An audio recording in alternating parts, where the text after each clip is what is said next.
روز از روز تغییرات گوناگون در سمت مهاجرت مهنتی نیز واریز شده ایستاده است. کشورهای قبول کننده مهاجرت مهنتی نیز می‌افزاید که هر کدام شرط و شرایط خود را دارد. امروز ما از شهروندان پرسان می‌شویم که آیا این مسئله مهم چی نظر دارند. ما را همراه باشید.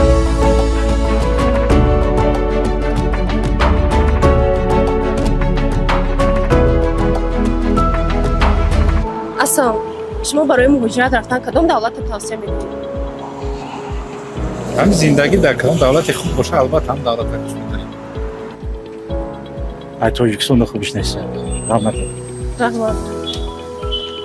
اصلا شما برای مهاجرت رفتن؟ نه. اصلا شما برای مهاجرت رفتن کدام دولت توصیه می‌دهید؟ برای مهاجرت با دولت‌های اروپا. چرا ماست؟ شرایطش خوب. شما برای مهاجرت مهنتی کدام دولت رو توصیه می‌دهید؟ ما مسکو. شهروند مسکو میریم. چرا مسکو؟ ما 20 سال اونجا رفتیم. اگر حجتت همش درست بخواد مشکلی نمیشود. میتونم. روسیه ما یگان روز رفتگی نیست. یکی از بسیار همه رفتارش مطمئن هستن.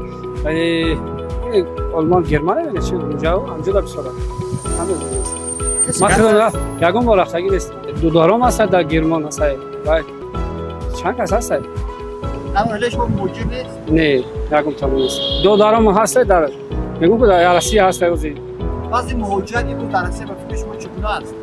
خیلی یا خیلیش میگه همین خطایی نکنه شروع باید نغزه نه که اگر چی میگم همون داکیومنتش اگر نباشه نمیتونم درستی همین خب من شنیدم که من نکی نرفتم نمیدونم همین تلفن و اینترنت رو ببینیم چی حوالشه همین فکر کنم تشکر زیاد سلامت باشید در اولش ما یک نفر مهاجر هست درسته در کدام شهر مسکو وضع این مهاجرت امروز به فکر شما چگونه است در مسکو نه بله ما که از این صداقت همش کار میکنن خونه داریم زندگی نیست این تشویش نمیدین غم نمیدین نه دوست نست این بود نظرپرسی ما اوید به وضع مهاجرت مهنتی تا برنامه‌های دیگر خیر